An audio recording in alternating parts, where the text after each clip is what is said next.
سبيل الدموع سبيل مريح تنهدى يا صاحي كي تستريح وبث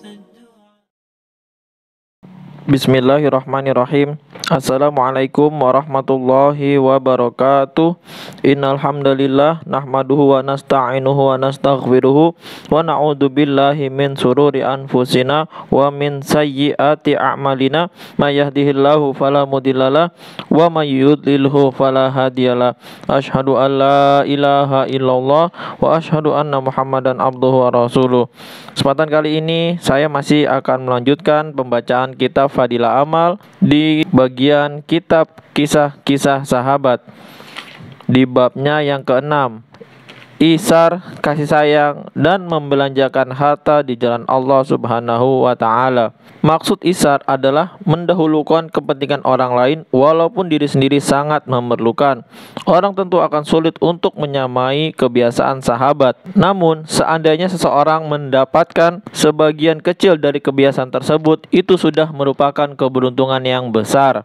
Banyak kebiasaan yang mereka miliki, diantaranya adalah sifat isar, sehingga Allah Subhanahu wa Ta'ala menyatakan kelebihan mereka dalam ayat A'udzubillahi minasyaitonirrajim.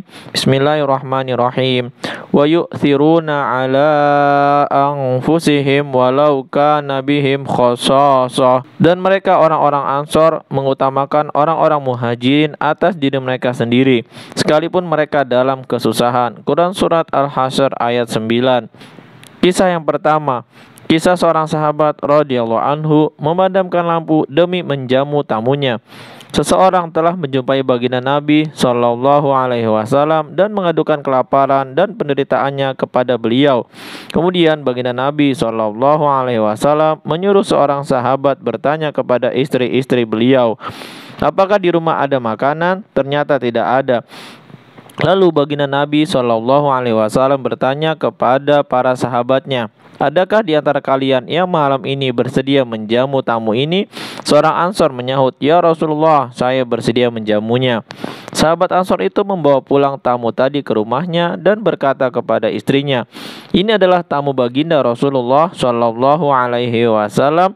Jangan sampai kita mengecewakannya, dan untuk menjamunya jangan sampai kita menyembunyikan apapun. Istrinya menjawab, demi Allah, aku hanya menyimpan sedikit makanan. Itu pun hanya cukup untuk anak-anak kita. Suaminya berkata, hiburlah dulu anak-anak kita sampai mereka tidur. Jika sudah tidur, hidangkanlah makanan itu untuk tamu kita. Lalu duduklah. Kemudian berdirilah dan padamkanlah lampu dengan berpura-pura akan membetulkannya, supaya tamu bisa makan dengan leluasa dan dia tidak tahu kalau tuan rumah tidak ikut makan. Istrinya melaksanakan rencana tersebut dengan baik.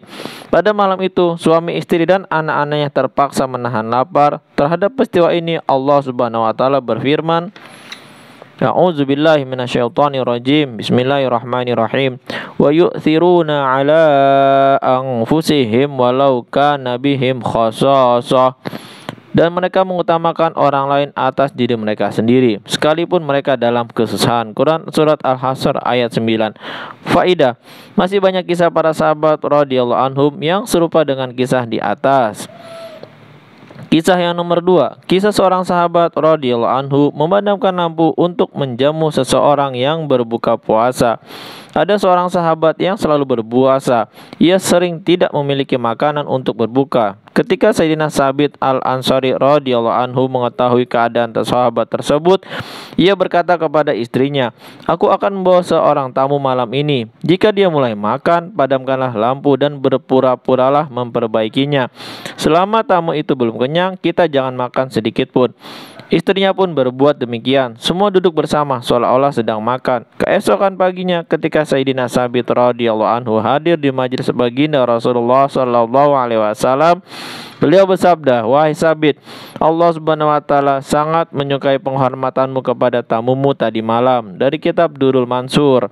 Alhamdulillah, baru saja kita mendengarkan dua kisah. Yang pertama, kisah seorang sahabat radhiyallahu anhu memadamkan lampu demi menjamu tamunya, dan yang kedua, kisah seorang sahabat radhiyallahu anhu memadamkan lampu untuk menjamu seseorang yang berbuka puasa. Mudah-mudahan kita bisa mengambil hikmah, amal, dan sampaikan kepada saudara-saudara kita yang lain, dan kita ada niat untuk mengikuti perjuangan. Subhanakallahumma bihamdika asyhadu alla ilaha illa anta astaghfiruka wa atubu ilaik. Wassalamualaikum warahmatullahi wabarakatuh.